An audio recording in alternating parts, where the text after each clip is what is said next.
Hi everyone, and welcome to another Azure Greg stream. So tonight I am joined with my good friend Luke Money, who's from the future. Hi Luke, how are you? Hey, yeah, good yourself.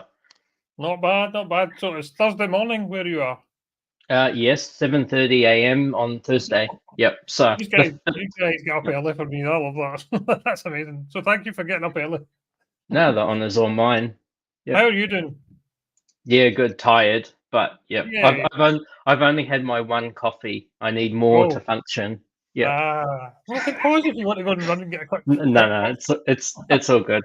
Yeah. So do me a favour and give yourself a bit of an introduction. Who is Luke Money for people who don't know? Yes. So, hey guys, my name is Luke Murray. I'm Microsoft MVP in the Microsoft Azure category in Hamilton, New Zealand. So, yeah, as Gregor said, in the future, um, my background is pretty much ops.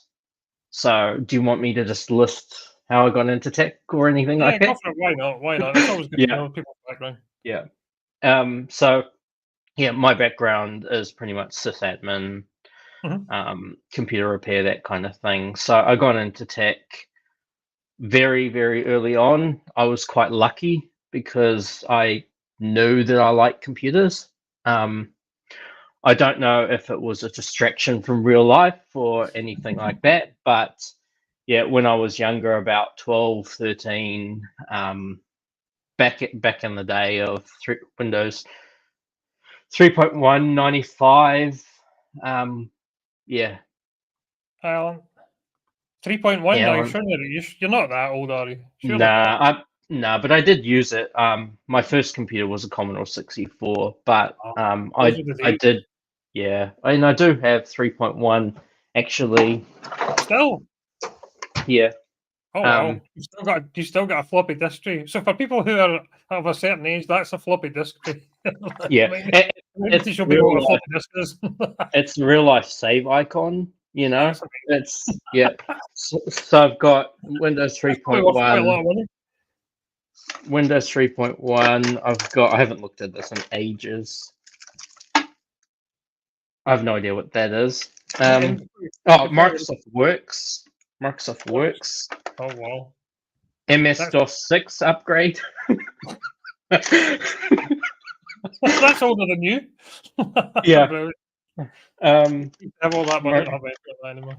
Microsoft and PFS publisher for Windows version 1.01. Oh, publisher. Wow. Wow. So 1992 Spin Maker Software Corporation. There you go. So Wow. yeah, I should actually put them framed or something, but they just Yeah. sit in my. Alan says sysadmins are rocks of the world. I would agree. But That's yeah, amazing I to got do all that. into the town I was in, Huntley, which is kind of just a town in the Waikato region. Had a local computer store, so Mhm. I would go in after hours, after school hours, Yeah. during school holidays, and just volunteer for quite a Cool. few years. So So you're like me. this, You've been doing it since the early days. Yeah. Okay. yeah, I'm not. I'm and not too that's old. yeah, repairing people's home computers and things like that. So yeah, it's Yes, hey, I mean, Morning, Ahmed. um, Hi, Alan. So welcome all. Right. So I was doing a little bit of homework on you, as I like to do for my guests coming on, and I didn't realize about the actual number of amazing Azure resources that you've got. So for people who don't know Luke's stuff, let's talk about some of the stuff that you've got. So top of the tree, I'm looking at your LinkedIn. In fact, I'm looking at your link tree. Let me show you the link so I can share it with you. So I'm going to start off with looking at this. So this is Luke Money's linker tree. Highly recommend you look at that because he's got loads of good stuff on there, first of all. So top of the tree is your website. mm, Let's talk about where are you running that? First of all, I always like to ask people, where's that website running? Is that running on Azure or is that not running Azure? so my blog, Mm-hmm. um, it's running on GitHub Pages. So Ah, one would argue, yes, it's running on Azure. it's running on Azure. Okay. And is it free Just to run? it's free to run. People Um, don't realize that. First of all, you can run a blog like Luke on GitHub Pages for free, like absolutely not cost you a penny. The only thing I pay for is the domain name, and that's like $30 a year, New Zealand. So My it's goodness. Nice to- it's really, yeah, it's free, it's cheap. I had to learn. It was a good excuse to learn, coming from like a background in operations. Yeah. The whole Git and development life Oh, cycle yeah. was For sure. new. So I touched on it a bit with PowerShell scripting. It was probably one of the best investments I made, was to move my PowerShell scripts from my OneDrive, or SkyDrive, I think it was named at the SkyDrive. You're time. definitely sure it is. Yeah, to a Git repo. So I used that knowledge of moving my scripts from the Git repo into going, let's have a look at GitHub pages, and Good. learning that. I learnt Markdown. I learnt how GitHub worked, how the repos worked, how Jekyll works, which is what GitHub pages runs in the background. I already knew I used Cloudflare in front of it as well. So to get like HTTPS, I just use the Cloudflare free certificate. And then my domain name points to Cloudflare, and then Cloudflare points to the Git repo. And yeah, they're just Markdown files, and it works really, really well. So you But can I, write a blog post really quickly, and just as you're typing it, it'll show you like hot reload type stuff as you're typing it. not initially. So it was pretty much a write it and then see how it goes. Yeah, it looks great. But Yeah. So for people who don't I'm realise, this yeah. is Luke's blog here. I don't know if I put it up already.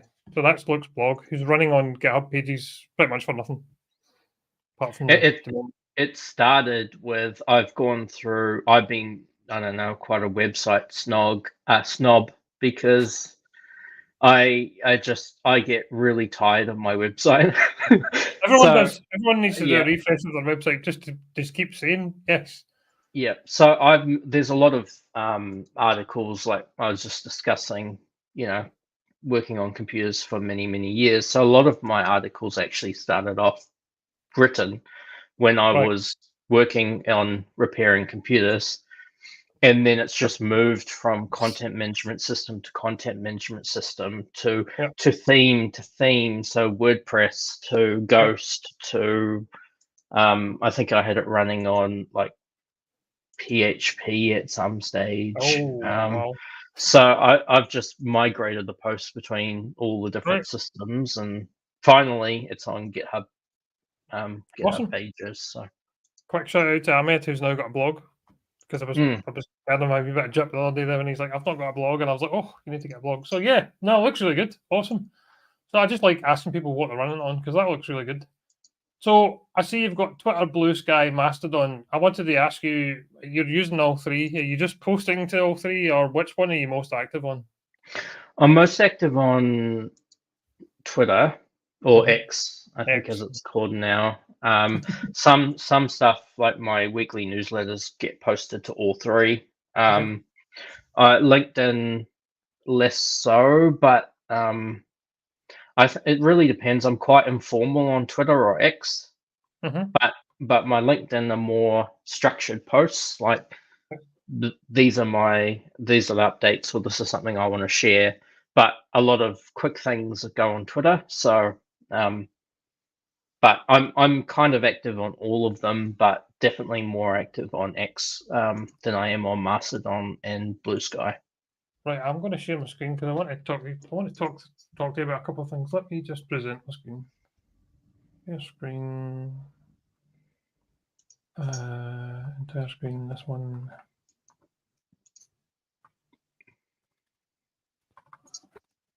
So you have.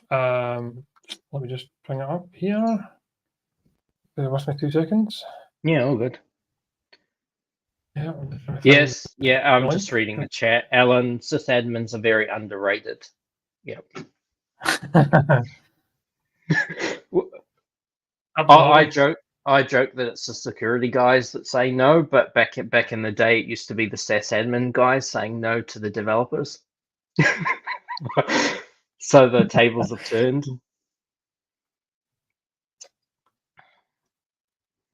Right. Okay. So let's bring up your awesome. I want to talk to you about and show people this. The awesome architecture. What's that all about? I'm going to make the screen bigger. But what is this for people who don't know? So the awesome Microsoft Azure architecture list is a list that, it's just based on blogs, articles, everything that I find useful for developing Azure stuff. So this started out by essentially out there on the GitHub universe. There's something called awesome lists. So there's Okay. there's lists about containers. There's lists about Jesse, who's an MVP in Australia for Azure, has a list on Azure policy. And so I had tons and tons of links and references that I've collected throughout the years on Cool. my bookmarks, like my browser, Chrome, Firefox bookmarks. So I was like, this is really cool, but I can't search it easily. I've got thousands of bookmarks now. So you just create a list. I've got stuff that's just all over the place, and it's also not usable to anyone other than me. So I created this this list to go, right, let's create something that can be useful to more people other than myself, and also community driven. So if people have other articles that I haven't discovered, they can edit. So Cool. that's where it started from. Very cool. How many folk have started this? I need to start this. Let's start that. 1.2 thousand. That's awesome. I know. Yeah, it's been running for at least a year now, and I keep it up to date. But yeah, there's just. I'm going to ask you how easy. Okay, you keep it up to date. Awesome. And then there's Very other nice community lists as well. And very I cool. think the most recent thing I added was Microsoft Community Calls as well. So yeah, I'm going to ask you about that later in the bit. Yeah, okay, brilliant. Just wanted to show you that. So the next thing I was going to ask you about is what do you do in GitHub? Have you got any side projects I can snooze upon and have a look? What sort of stuff do you do? Look at that. You even got the clock. That's quite cool. I've not seen that before. Yeah, I'm not sure where that came from, but my GitHub has just a lot of random stuff. Yeah. So it's got that awesome Azure architecture repo, and it's got Azure checklist, which is it's based on the Azure review checklist that the Microsoft Fast Track team made, but this is more business orientated. Okay. Nice. So it's got that in it. It's got a lot of my PowerShell scripts that are public facing in there as well. I think Power of the Shell is the repo name for it. Sorry. Yeah. It's lots of Azure resources. Very cool. Okay. So just a whole lot of stuff. Yeah. What about? I want to ask you about Azure Feeds. So if anyone's doing Azure and hasn't looked at Azure Feeds, then you need to sign up for this or follow this. Can people sign up for this? What's the best way to see this? You can download the feed. Yeah, the easiest way is it is an RSS aggregator. So the easiest way is to just grab the feed. Like for me, I just have it as a feed in Outlook. So every morning when I launch Outlook, I automatically get all the latest stuff from Microsoft Learn and the tech community. But I also take this data and use it for my weekly newsletters as well. But this started based on Planet PowerShell. So because my background is in system administration, it's essentially the same thing, but it's for the PowerShell community. So I really liked how Planet PowerShell was aggregating all the information across multiple news sources across the world for PowerShell stuff. I'd recommend you check it out. And then they've got an RSS feed as well. And I was like, well, this is really cool. But what about Azure? And so I got the Azure Feeds URL. I also own AzureUpdates.com, which also points to this as well. Okay. And then just created it to help myself and others find all the great content and keep up to date with everything that's going on. Yeah, nice. So I see that people can sign up to this and also add their feed? Yeah, Cool. it comes to me for Yeah, review, and to check. then I have to go and add it. Yeah, Right, okay. but Awesome. I'm looking at Where, re-architecting this a yeah, bit. talk to me about the architecture for this. Where is this running? This is actually just running on WordPress. So you're spending a few $100 a month, a year, sorry, to run this at the moment. Yeah. Yeah, okay. And you're going to move it to Yeah. Azure and run it on Yeah. static web pages or something like that. I went the whole buy before build mentality here. So I was just like, I know of a way to make this work. Let's just trial it and let's buy it. So I went to buy it. Now I need to go to the right. It's time to build it. So what are you thinking about using to re-architect? You're obviously going to do it in Azure. Oh yeah. No. You should write a blog Yes. post about re-architecting it, because I think that would be quite interesting. Yeah, I've made a start. It's got I've got Azure Function up and running and the Cosmos database up and running. It's just Nice. something that I work on in my free time. But yeah, I've got a few other ideas as well on how to leverage this. So I just want to make sure the data that's captured back end is okay. RSS feeds can get a bit messy. Yeah, So XML. I've got a lot of logic in my Azure Function to deal with that. So, Cool. but yeah, I'm just working on it bit by bit. But it will definitely be a blog post once it's released. What's your Azure function written in? Is it PowerShell? Yep. Yeah. No, I'm not laughing. I think Azure function are amazing. Really, really cool. Yeah, I mean, the I whole think of. Mhm.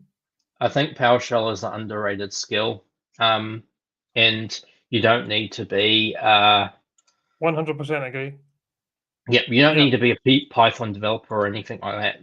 So no, definitely not. for some context, and the reason why I state that is someone messaged me yesterday wanting some advice as a mentor, and one of the questions was, do I need to fully focus on and understand in PowerShell or JSON code? And I think the answer would be, if it's not PowerShell, it's another language like Python and C#.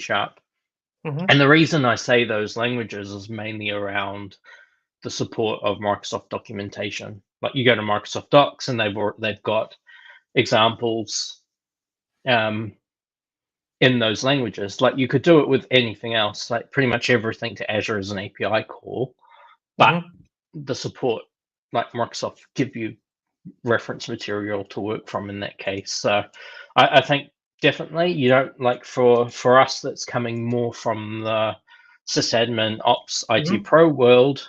Yeah. Like the ability to run Azure functions and Azure runbooks and PowerShell is just great because it's a language that I have learnt and build on. I don't need to be a Python developer to do it. Yeah, I would agree. I think if you've got an ops background, PowerShell is definitely a good way to go. Yeah, We're it's actually my doing some. default. Yeah, Yeah. we've got a lot of people at work who are not developers, and they're all doing PowerShell. They're actually doing some internal PowerShell training, and they're all loving it. So they've all signed up for it. So yeah, really, really good. PowerShell's awesome. But yeah. I started with the learn PowerShell in a month of lunches. But how did you get started Oh learning yeah. PowerShell? Just playing around, really. It That's was the best more one. around Active Directory administration, I think, at the time. Yeah. Yeah, creating new users, just playing around. Yeah, I had the PowerShell lunches book. It's easy to say. It's my second coffee needing to be had. But yeah, CBT Nuggets also had like a massive, like Yeah. 1,000-hour PowerShell course Oh as wow. well. And following people like Jason Hicks and Jeffrey Snover and all those Yeah. people. Just learning and playing. I'm still learning. PowerShell is just something I always. Yeah, I mean, I do PowerShell, but when I write .NET and I come back to PowerShell, I'm like, oh, my brain just starts to write C#, and I'm like, no, and I really struggle when I change languages. So, but I do like PowerShell. PowerShell is very good. Yeah, really, really good. Yeah. Cool. No, this is awesome. So you're going to redo it. Brilliant. Maybe save yourself some money. Awesome. So if people haven't checked his Azure feeds out, definitely do. Right, next on the list I wanted to talk to you about is this your new MVP profile or your old one? Oh, that will probably be my old one. Okay. I might need to update that. This is an Like, example of how the cloud can update at a moment's notice, right? Oh, I've already clicked on Azure Feeds, sorry. Right. Before we go into it, what is Microsoft Learning Rooms? What's that all about? What's the idea behind that? So the idea behind that is Microsoft already has a lot of documentation, like Microsoft Learn, the platform that has the documentation and the learning modules and everything that you can go and run and work. And that's Microsoft Learn has superseded Microsoft Academy, which I'm probably showing my age again. But Microsoft Learn is really fundamental, and the learning paths and certificate paths are really great. But what I believe the learning team found is it's all great when you're one-on-one learning, but what if you're having trouble, right? What if you want to ask someone that a question, or you might need help with something, or someone to show you, here's a Azure fundamentals, or here's a question that I'm having trouble about, I don't know, hub and spoke, technology. The Learning Rooms is a new initiative by Microsoft Worldwide Learning to go, here's a Teams tenancy, so a Microsoft Community Teams tenancy, and here's some representatives, so learning experts they call them, which is, I guess, what we'll see on the screen. So you've got a bunch of people across multiple languages and technologies, so Indira, data, you've got AI, you've got Azure, there's me, lots of different technologies. I made us in a lift last year. Walked in the lift and I went, "Hi, look," and you're like, "Who are you?" I've told that story to a couple of people. It's so unreal when you meet someone you talk to online in real life. It was just like, it can't be that. Yeah. Yeah, and so these learning rooms are essentially just Microsoft Teams channels that are supplied by Microsoft in a completely different Enter ID tenancy that's, as a learning expert, we can use to help people. So it's more of a community chat-based atmosphere, kind of like maybe a Discord or something like that. You go into a Teams channel, and then are you in there all the time, or do people ask questions and you come and help, or do you just ask questions among each other? It's a bit of both. In my particular team, I have quite a lot of lurkers. So there's over 1,000 members that are in the team, but it's very quiet. So I share a lot of stuff on there. But then if someone asks a question, I will answer it. But next week we've got a session where I'm going to run through with some of my learners about Azure OpenAI as well. So get more of an interactive teaching thing going on. But two questions that come to spring to mind. Alan's got a really good question, which I think is very important.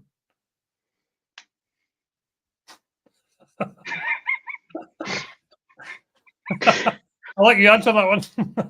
It is in my universe. Yep. And the second question I've got is, how do you sign up for this? Like, how do you sign up to join this? Do I just click on it, or? I think you just click on it, and then it opens up a Microsoft form. Here it's okay. And then you go and you can register, and it's all free. You can register for. Okay, so no one's got an excuse if you need to join my stream now and ask questions. They're all going to go in here and find out all the answers. Yeah. And the words like Azure Cloud Commanders came from a game that I used to play when I was younger called Commander Keen, Oh, okay. which is like a platform-based game. But yeah, it's when we were deciding what to name it, I was like, Cloud Commander. This sounds good, but Love it. Commander Love it. of the So there's all sorts Universe, of things. right? Yeah. So how did you sign up to become like the person in charge of that? What did you have to do for that? Microsoft reached out and I said yes. Ah, It was as simple as that. But it is a community based effort. So if people want to help with all over the world as well. Yeah, it's all over the yeah, world, which is brilliant. Nice. with the teams, then feel free to join. I mean, anyone can sign up and register and share and help. Like Yeah, let just me put reach the out. link in. The link is this. Cool, awesome. How are you enjoying doing that? Do you get lots of questions and stuff like that at the moment? Yes, I've had a couple of people reach out for one-on-one Okay. conversations as well. So even Cool. though some of the chat might be a bit quiet, I've had people reach out separately. So I've had Oh, nice. people go, I want some questions about my career, or I have some questions about where I should go or what I should study. And so, similar to this, where you just book a meeting and go and have conversations. So I think it's opened an avenue for people to come and just Yeah, brilliant. ask I things. don't think So too many people. I don't think too many people know about this. I heard about it and I didn't really read it, to be honest with you. I just saw some learning rooms thing and I was like, oh, don't know what that is. But I know, brilliant, really good. yeah, I think the problem mainly with this is that it is running in a separate intra-ID tenancy, so you Ah, need to switch oh, your that's the to yeah, actively get engaged. But I'm using the pre-release version of Teams, which allows multiple tenancies and ah, multiple accounts, so it's a lot easier for me to engage yeah, with the community at the same time as it is to work on my own, work-based Azure AD tenancy. But because the pre-release version hasn't been released as the release version, um, yeah, it requires people to switch tenancies and yeah. The, multiple versions running. It just the yeah cheat code for that is keep Teams use Teams as in the software and just use the browser. I think I don't bother switching because when I switch, it always says an error has occurred and it doesn't let me switch. So I just if I'm on my work Teams, I just go into like the Microsoft Teams channel just via the browser because it saves me yeah. having to do anything. Seems a lot Uh, better. on my blog there is a PowerShell script that I wrote to run Teams in a second user profile. So you Okay, can have both versions running, but I'll just recommend people wait until the pre-release version gets released as in the release because awesome. I think it's coming. Can't be far off. Yeah. So And yeah, Alan's got a good Alan. comment. Alan thinks it needs promoting. I would agree, Alan. That's kind of why I wanted to mention it. I don't think it's that well known, so I'll start promoting Yeah, that as well. And request to join Linkroom pending. So yeah. It goes to I guess an administrator who mhm. approves and adds you in. I think they do Right, that daily, so you'll get added in no time. cool, cool. So there's lots of good stuff. Let's have a look at the data and AI. I just like having we read from them. Hmm. Okay. Yeah, no, brilliant. This is really good. Yeah, and if Sorry, people Alan, have don't worry. if people have any ideas on how I could leverage my learning room better, reach out.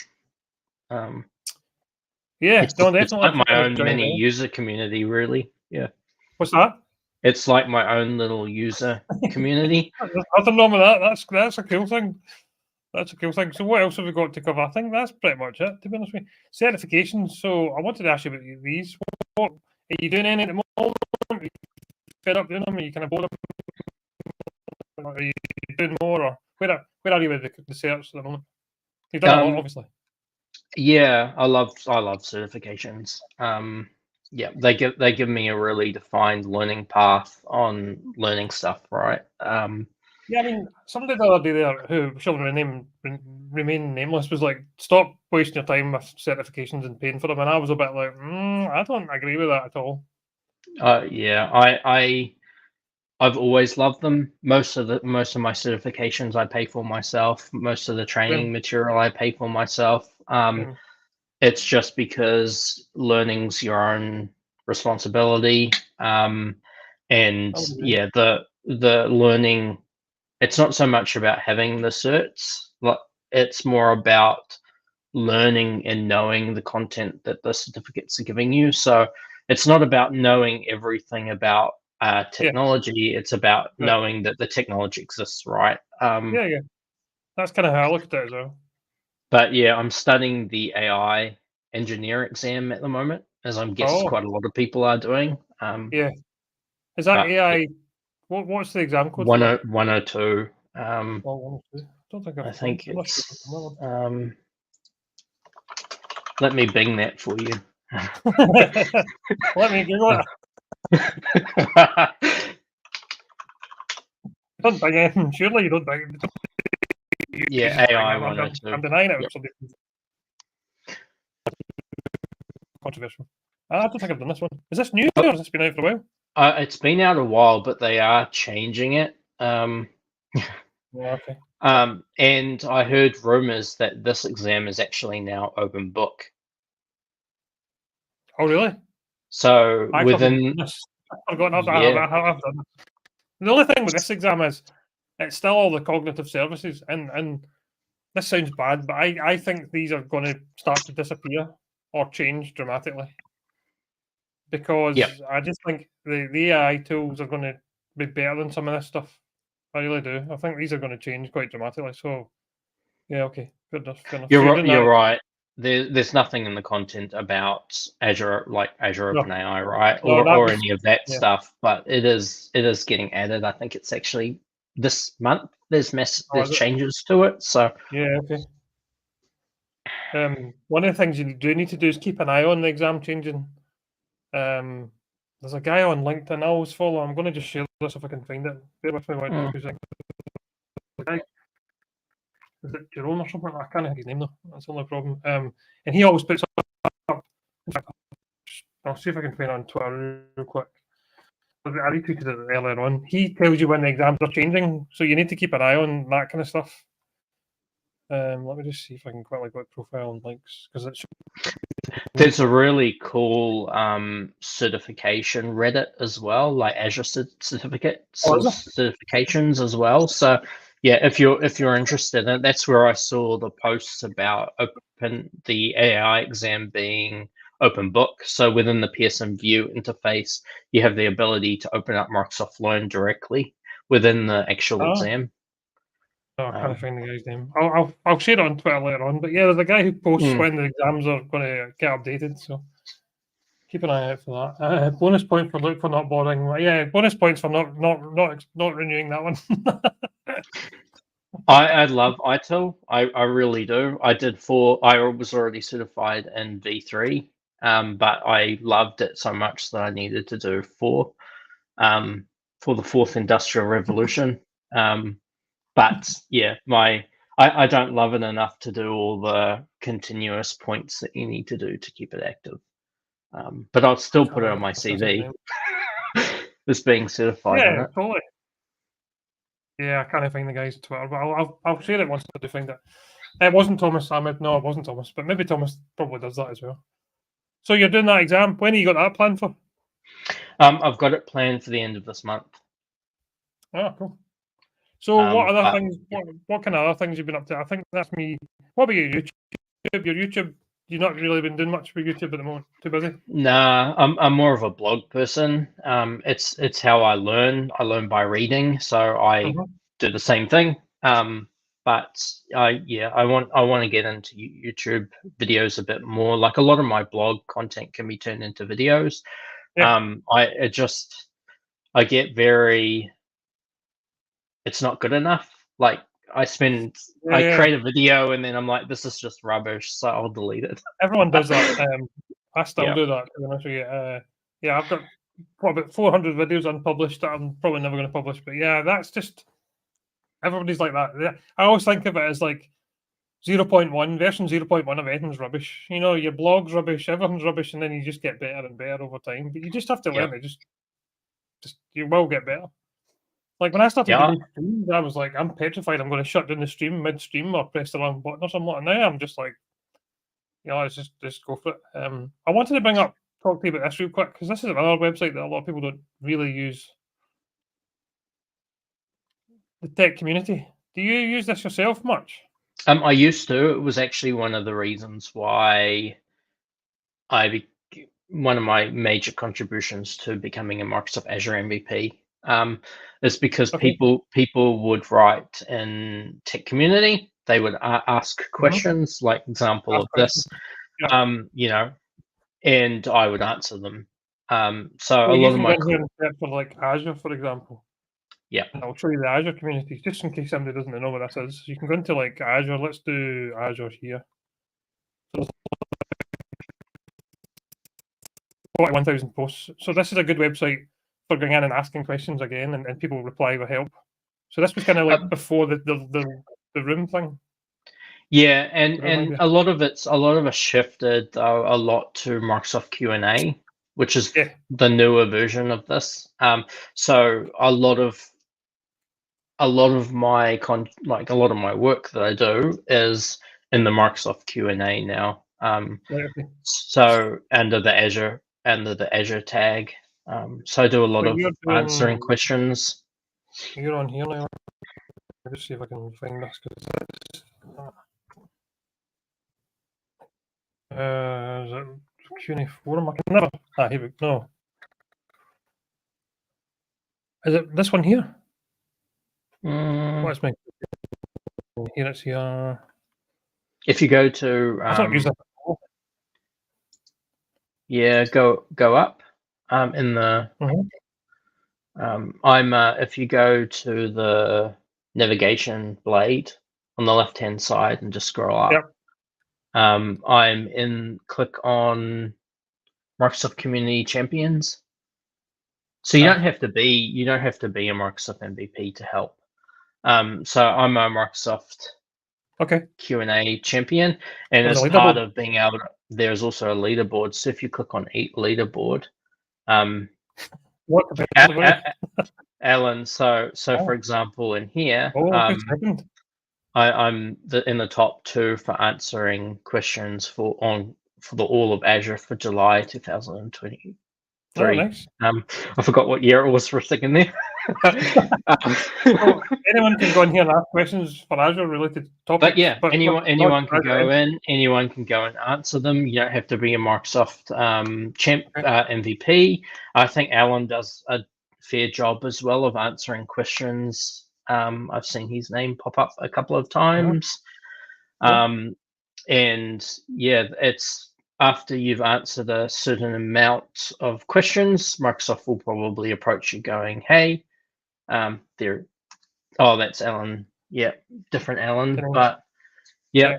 That hasn't been updated in some time, but it's like massive, awesome people answering people's questions. But yeah, nice. So that's another place people can go.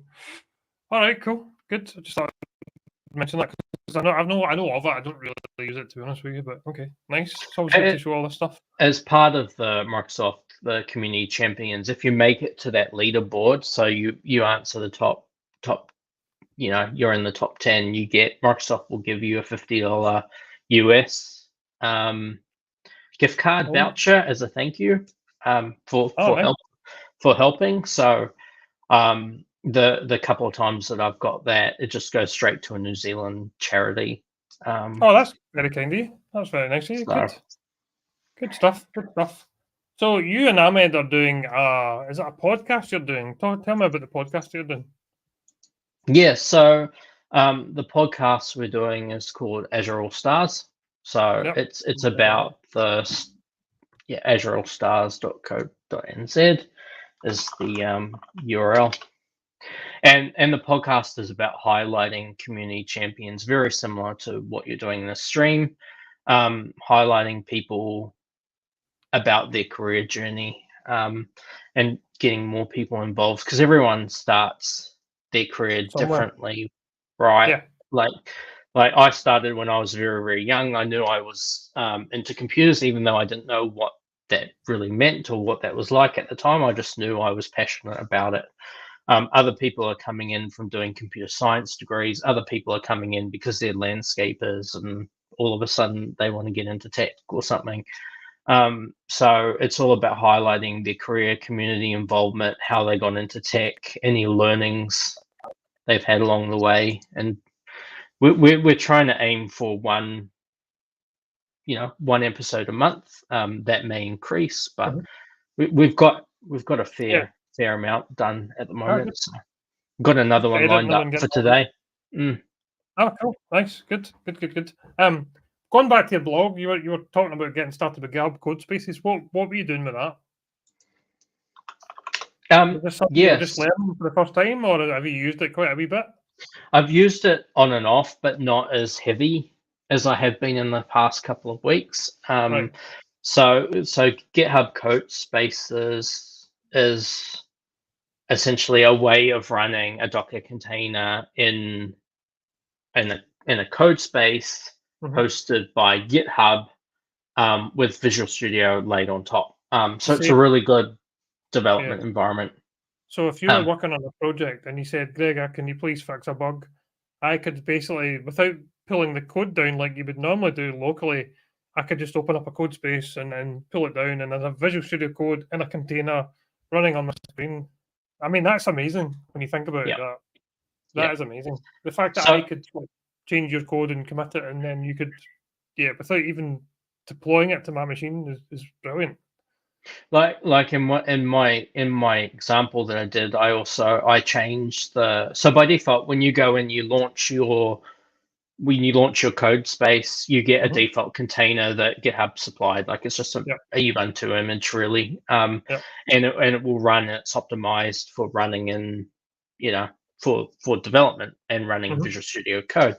But I changed the container that my code space was running to HTTPD, which is Apache container, and it ran really well. And then I just modified like my dev container JSON file to go, right, copy this index.html file that I have in this repo, copy it to the htdocs directory, then start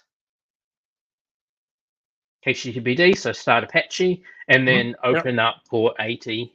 And so I opened up my code space, and it literally just started, copied across my index.html file, started up Apache, opened up port 80, which then I was able to run and view online my index.html page. So I could edit and change without actually having Apache installed on my computer. And so it's great. My Windows 10, I'm on a Windows 10 workstation at the moment, and I've downloaded every developer tool in the world, and I'm like, now I need to stop one, and I'm gonna basically start uninstalling stuff, even things like SQL Server.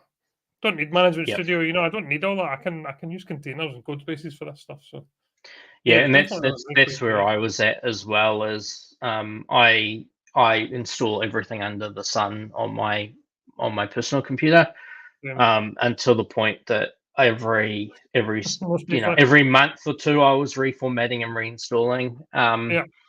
And then I moved to an Azure Virtual Desktop machine. So all my development was done, like my Visual Studio Code instance had all the dependencies in AVD. And that works really well. But now I'm just going to use, like for my website, I've now got a code space set up to run all the markdown linting tools and everything that I need. So I just open up the code space and I can preview the pane and I can write the text and see what it's going to look like and drag and drop images in, and I don't need anything installed locally. When I started this stream, right, the idea was to show stuff like that. And I never really got around to it because people wanted to come on and I really wanted to get used to doing this. So the plan is, I think I've got like 2 more people to come on the stream, but if anyone else, like Alan Florence, who's definitely said he would come on, he's not getting out of it. Once I've run out of people, I'm going to start doing this kind of stuff. So if you want, look, you can come on and maybe show people how to do that kind of stuff. Yep. Yeah, I can That add would be it. good. Anyone else as well, feel free to come on, because I've got even things like when you're refactoring your blog and you're going to do it in Cosmos. That's the kind of stuff I'd like to show people, because a lot of people hear about this technology and probably think, I don't want to touch this because I don't know what I'm doing. I don't know what I'm doing, but I'm just going to try and do it on a stream and just figure it out on the fly, which is great, because you wouldn't believe how many times I don't know how to do something and I just chat GPT it and it's like, do this, and it works. It's honestly, people don't realize that I'm just like chat GPT. This, like today, I was trying to do like Postgres stuff on a VM, and I'm like, I've never installed Postgres in my life, and I fixed it just by figuring it out and trying it. And that's the kind of stuff I really like to get doing. But I'd really like to try and build and deploy some stuff in Azure on this stream. I think that that'll be quite good to see, because it's all good. Like even the architecture right is going. Yeah, You have this Cosmos database connecting to, uh, like a web an app. Azure function. Then you've got a Yeah, service bus queue and all this stuff, yeah, and it's like that makes sense yeah, architecturally. And then you're like, where do I start? yeah. So So yeah, yeah. The idea was I was going to build a website that calls the APIs for Azure and gives me a list of all the subscription content and all the resources, and you can drill into it. And then what I was going to do was like get a list of things like I want to know when a subscription has key vault secrets that are going to expire. And the yep, idea is I want to try and capture that event and put it in Cosmos DB, and I want to build all that on a stream. I don't want to do it like just I want to wing it and basically figure it out as we go, because then people could join and ask questions and probably get stuck. But I think that would be good. So that's the plan for maybe after Christmas, because December's obviously the festive tech, and that's quite a busy month. So maybe next year I'll start doing this. Maybe I'll try and do it before then. I don't know, but probably not. But that's going to be V2 of the stream building stuff. So if anyone wants to come on and build, doesn't need to be .NET. It can be, sorry, it doesn't need to be Azure. Just anything. I'm even building some .NET 6 code and just playing about with that. So if anyone wants to do that, that'd be good. Right. Well, the other thing I wanted to ask you about. who knows? Who knows where we're going to end up? Well, What exactly. I mean, technology is going to be available anyway. yeah, totally. I mean, who knows the way things are changing? I mean, they might just be like Chat GPT inside VS Code from now on, and just build stuff. Mm. Yeah, so that was the plan originally, and I thought that might be a bit boring. We'll get people on and chat to them and go around the world and see who's doing what. So, like talking to David O'Brien, he's like, I built a whole thing in Azure, and he was showing us all the architecture. I That stuff, watched that. That was good. that stuff's brilliant. I'm really interested in that. And I've been doing things like, I know your second blog post was moving an Azure public IP to another subscription. I've actually done a lot of Azure moving resources at the moment, and people probably don't realize how good that is now. So we had a customer where I had to deploy everything to West Europe because Germany West Central wasn't available at the moment. And then Germany West Central came available. So I had to move a whole region from one region to another. Now, that's not normally what people do. So I used Azure Resource Mover for about 95% of it, but web apps and app services and one or two things don't move. So I had to figure out how to do that, and stuff like that might be quite interesting. I'm not really sure.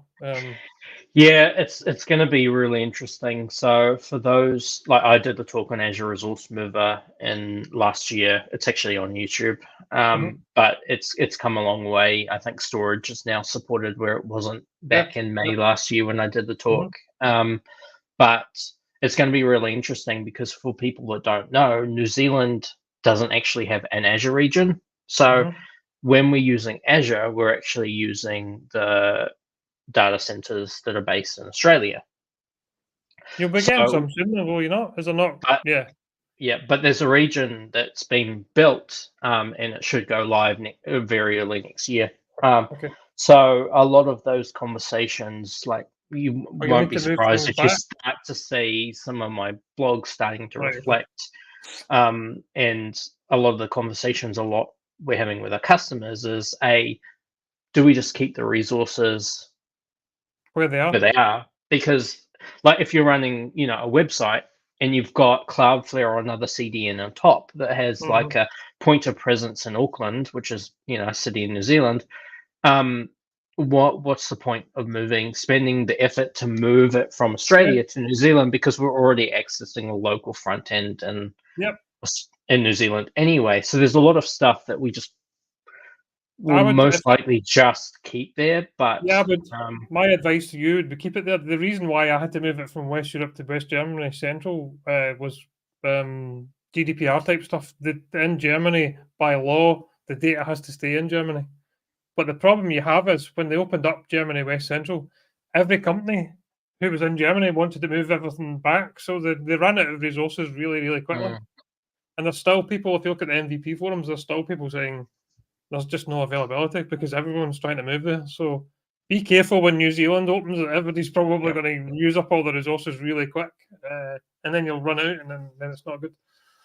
Yeah, we did joke a couple of months back, I think, with some of the Australian people that because the New Zealand region is called New Zealand North. Okay. So which is like it's in the North Island of New Zealand. So we joked that we should rename Australia to New Zealand West. That would go down well. And yeah, I think that might start a war if we, Yeah, well, we've got West Europe, which is in Amsterdam, and then you've got North Europe, which is, I mean, it doesn't really. You've got North Europe, and then you've got regions above that, and yeah, it's just naming is hard, is what I guess. So yeah, we could do some on moving Azure resources because, as your blog post says, you can move some things cross region, but there's some things you can't. So like the web apps, I had to go into the web apps and clone them, and then the cloning didn't work because I had certs installed, and then I had to basically just zip it using Kudu, and it became. I estimated 1 day to move 3 web apps, and it took me 3 days because it wasn't straightforward, and it was a bit painful. Yeah, and in that example, that's where you'd probably go. Well, the code should be in a Git repo somewhere, and then so you don't move it, you just redeploy, right? Yeah, we and ended up redeploying it. Yeah. The funny thing was, part of the solution was, I think it was Postgres. No, it was PHP, and the set I had moved it all over and it was fine. And then I tried to do an upload and I had forgotten the PHP settings that I had set inside the config that I had completely forgotten about. That was a painful, but yeah, moving region, the Azure Resource Mover is quite good because we've actually got a customer just now who's still using classic VMs and classic web apps, and you can now click migrate to ARM and it actually does it for you, and it's the same thing. It'll kind of prep it, tell you that it can do it, yes or no, and then it kind of stages it and then says, do you want to commit? And if it commits, it moves it and then gets rid of the old one. So there's lots of good stuff in there. Yep, that's awesome. Yeah, I know the product team are actively developing on it. So if it's not supported today, keep an eye out on the Azure feeds or Azure updates. Azure feeds or Azure updates. That's a good plug. I wanted to ask you before you go about we met at MVP Summit and in a lift. I walked in a lift and you were standing there and I recognised you almost instantly in Seattle. Tell me what you thought of MVP Summit. Had you ever been to one before or anything like that? No. So this is. Had you been to Seattle before? No. No. So there was a lot of firsts. As a new MVP in May last year. So this is my second year as an MVP. So I was quite lucky that in my first renewal, my first year, the MVP Summit was in person. And it was just, it was amazing. Try and explain. Obviously, you can't do NDA, but try and explain to people who have never been what's the Microsoft campus like? What's the size of it like? I mean, massive. In fact, it's funny because when I was there, so I arrived on the Friday, and it was very late Friday, and Microsoft is the campus is closed, right? The summit didn't start till Tuesday, and the visitor center wasn't open till the Monday. So I had Saturday, Sunday that I essentially was free. Yeah, adjusting to the time zone, doing some taking a look around Bellevue, stuff like that. But I just couldn't wait. I wanted to go to the Redmond Microsoft campus, even though no one was there and it's raining. I just couldn't. I was in Seattle, right? I just couldn't. I couldn't resist going. And so I was really lucky where Lorian, MVP from Australia for M365 Office and Services, had a car. Oh, And nice. so I was talking to him and I said, I just really want to go to the Microsoft campus. And he was like, yep, cool, let's get in and let's go. And it was great. So on Sunday morning, and completely, I think it was dribbling down in rain, the campus was completely shut. We got in this car and started to go. I just class it as my Disneyland. Like it was just, but yeah, we were driving, and so I'm looking out the window, completely oblivious to everything. And Lauren was like, "Believe it or not, we're actually here." And I'm looking around, going, "But there's just buildings." In every direction. But we were actually on the Microsoft campus at that stage. So yeah, it's massive. It's when people say it's a town, it is. If you go on Google Maps, it's Microsoft has shuttles, like the car, like shuttle cars that they use to go from building to building because it's so massive. But yeah, when he said, "Oh, believe it or not, we're actually here," and all I can see is just unmarked buildings surrounded by trees. It's not what it's not what I'd expect, but it was just massive. Yeah. You obviously enjoyed it. I loved it. Yeah, I went, and I still can't believe that I went or had. What was the best part of the MVP summit for you? Apart from the ice cream. Apart from the ice cream. Ice cream. Obviously. Yep. Ice cream. Yeah. Yep. I think meeting you guys were probably the highlight. And obviously being in the sessions and stuff was cool, and meeting people. But meeting people was the highlight of. Did you meet a lot of people you'd spoken to but never met in person? And did you know a lot of people, or were people introducing you to other people, or did you know a lot of people, or did you recognize them? Recognized a lot, mainly based on like yourself. Like we met in the hotel lift, just by accident because I was going somewhere and you were going somewhere, and we just recognized each other. It was the same thing. So I had some people come out and introduce themselves to me, which was quite a surprise. I was like, "You even know who I am?" I've got a question for you. For people who aren't an MVP, what advice would you give to them, or what would you do to encourage them to become an MVP? What's the best part of being an MVP, do you think? This is a tricky one, and it's one that it's a bit of an interesting answer because I never thought I would ever become an MVP. I knew what the program was, but I'm in Hamilton, like in New Zealand. I'm in a small town. I'm about 2 hours away from the closest Microsoft campus that I never, like the Auckland office, that I never really go to at all. Never thought MVP was something, never was aspiring to be one because I never thought it was possible. And there's always people more smarter, right? That's that imposter syndrome. So I think the advice that I would give is just be passionate about what you're doing. If someone will come to you potentially and nominate you, if it's almost like a will come to you scenario where you go, if you notice what people are doing, and like it's quite easy to tell, I think, when you're online about people who are doing it because they really like to do it, or people are doing it because they want the award. It's not sustainable if you want the award. So I think it's a hot topic. I know there's people that go out, I want to be there, and that's really, really cool, but it's a lifestyle thing. I think it's hard work. It is hard work to maintain. But I think if you're passionate and you just love sharing with the community, then it will naturally potentially come.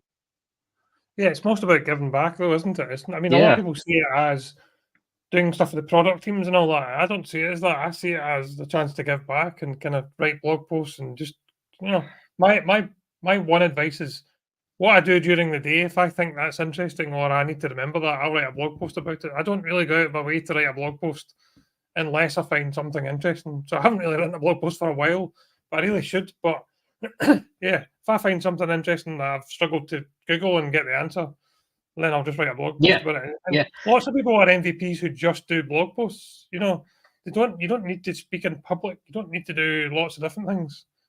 You just need to be And, passionate about yeah, it. and I think one of the best things the MVP program to me, like writing blog posts is great. You're right. You don't need to be a public speaker. I hate it, and I think most of Same the here. people that do Same here. public speakers Yeah. do. But like for example, last year the Microsoft Reactor, which is kind of a community, I don't know how you explain it, community events for Mhm. Microsoft stuff, Yeah. came over to New Zealand, and they don't have a presence in New Zealand. It's only Yep. Australia, so they came over for a 3-day pop-up event, Oh, cool. and so this was just after, I think, a month or two after I was just first awarded. And they said to me, it's like, Luke, do you want to do a speaking slot on moving between Azure resources? Because at the time, we were still discussing the New Zealand region. It was on the horizon. So let's have a day about AI, machine learning, a day about data, and then a day about Azure infrastructure. And I did a public talk about moving resources between regions. So for some context, I became an MVP because of my helping out with the tech community and my blog posts and things like that. So public speaking wasn't something that I was Yep. really useful, but the MVP program gave me the ability to grow my push Yeah. through that fear, and Mhm. it's that growth, Give you of opportunities. going, yeah, let's Yeah. just try it. Like they want you, the people in the audience want you to proceed, and the talk didn't go as planned. I think the audio wasn't captured on the mic, so I had to Right. re-record it later. I had people asking questions during my presentation, and I had a pre-recorded video running, so Right. I kept losing where I was going. But That's difficult. Yeah. even though I didn't sleep the night before, it was the best thing that Oh, I good. could have ever gotten out of it, to prove that I can do it, right, is to give me the chance to do it, Mhm. and help. And so the MVP program has helped me grow, if that makes any sense at all. Yeah, no, it does. It does. Absolutely. Yeah. So, yeah, I think some people think it's like a big thing that you need to. I don't know. I think people overthink it. Like I know people who just write blog posts. They don't do public speaking and stuff like that. So yeah. So I'm saying I love the talk. Don't be so hard on yourself. I'm always my own worst critic, right? Yeah, Yeah. everybody is. I mean, it's like I've got to edit videos, and when I say hear my own voice, I just put it on mute, and I'm like, zip, just skip that bit. Right. I Okay. had a So. I had Mhm. sorry, one more. I had a manager once say to me, Luke, the only person stopping you is yourself. As yourself. Yeah, and that's the problem. and he's right, and it's advice that I remember to this day. The only thing that's ever stopped me has always just been myself. Yeah, I think a It's lot of not other people. people, it's just themselves. Yeah, a lot of people don't write blog posts because they think it's rubbish or it won't be as good as anybody else. You should never compare yourself to anyone else because they're further up the chain than you. You know, you've got to start and just build yourself up. But if you compare yourself to other people, they've probably been doing it twice as long and stuff like that. That's why I always get, Yeah, yeah, because and you they just have start. different background to you as well. Yeah, It's like, it's one of exactly. the things with blog posts. Well, someone else has written the blog post, but it's like someone else has written a blog post, but they may not have run into problems that you have, or they may Totally. not word it the way that you Yeah, have, because people search and find stuff differently. Yeah, definitely. it's Definitely. Right. To reach out to Luke, where is the best place to get? Is it Twitter? Probably the best place to reach out to you. Twitter, LinkedIn, yep, any of my Okay. social media profiles, my website. Yep. Have you got any talks or anything coming up? Have you got anything like that planned for this year? The only thing planned at the moment is The Azure Back festive to tech School. calendar. That's what you were going to say. What the festive tech calendar in December? I need to think of a talk for that, but I've got a submission into the Azure Back to School in Oh, nice. September, Cool. What are you doing for that? on Azure Backup and Ah, Recovery. cool. So keep an eye So on that. But everyone does backups. Nobody does recovery. Is that what it's about? Because nobody It could be. I'm doing it very agile. So yeah. I'd love to see a talk about. We had a customer who was in West Europe, sorry, and they want to move their entire region and do a failover. And it's interestingly how hard that is. See, when you've got like 50 different resources and resource types, some things have got built-in failover and other things just don't. And it's Just really don't. interesting. Yep. Yeah, because they were like, "Oh, we've got it all in West Europe," and I'm like, "What happens if it gets hit by a meteorite?" Or the new one, what happens if a tree pulls out the wire? Because that's actually what happened about 2 months ago. And they're like, yeah, there was a storm in the Netherlands and a tree uprooted the fiber cable, believe it or not, and the whole region went down. So that's my new, instead of getting hit by a meteorite, you have a tree pull up the wire. So yeah, they're I think that's really difficult. So I might do something on that. Yeah, it's an interesting conversation because backups in prayer. Yeah, that's right. Totally. Yeah. Yeah, absolutely. Nobody seems to But be scrolling. it is an interesting conversation. Like for New Zealand customers, we're only a small market, like small medium market, and so a lot of large enterprises only have 2 data centers. They might have one in Auckland, and then they might have one in Wellington. So the North and the South Island of New Zealand. Yeah. I mean the North, like the top and the bottom of the North Island. And then that's their disaster recovery, and then that meets their SLAs. Right. And then as soon as you start going, well, if you look at Azure, instead of those 2 separate data centers, you've immediately got 3, but they're in the same geographic location. But it still suits that single region, still meets your SLAs. Immediately, it's not good enough. It's like, no, it's we need to protect against the massive geographic stuff, and then it becomes a how likely conversation because the costs just rise from that. So I find it really interesting talking to people about. No, it's interesting. Like, we found it interesting because we've got like hundreds of customers, and I reckon there was a handful who were prepared for the West Europe region to go down. Less than 5 were fine. The rest were in deep trouble because it was like stuff stopped working. My business is down. They were all on the phone going help, and I was a bit like, well, we chatted about disaster recovery, but you didn't really want to. The problem is people don't want to pay double the costs, and I understand that, but if you're down, you're down. Yeah, so it's a business decision. It's not a technical one, really. No, I think it's we can do whatever people want or they need. So hi, Susheta. Susheta's just joined. She's like, I'm running late and I'll watch it later. So yeah, please do watch it back. Right, look, thank you very much for coming on. Everyone, thanks for all the comments and questions. Alan, Ahmed, Eunice, thanks very much for all your questions. Susheta, don't worry, you can watch it back. Yeah, thanks very much for coming on. So I don't have another stream until next Wednesday, and I'm joined by Lisa Hoving, who used to work at Intercept where I work.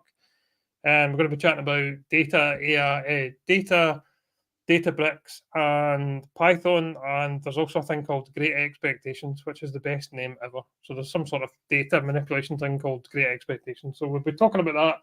That's at 7 o'clock next week.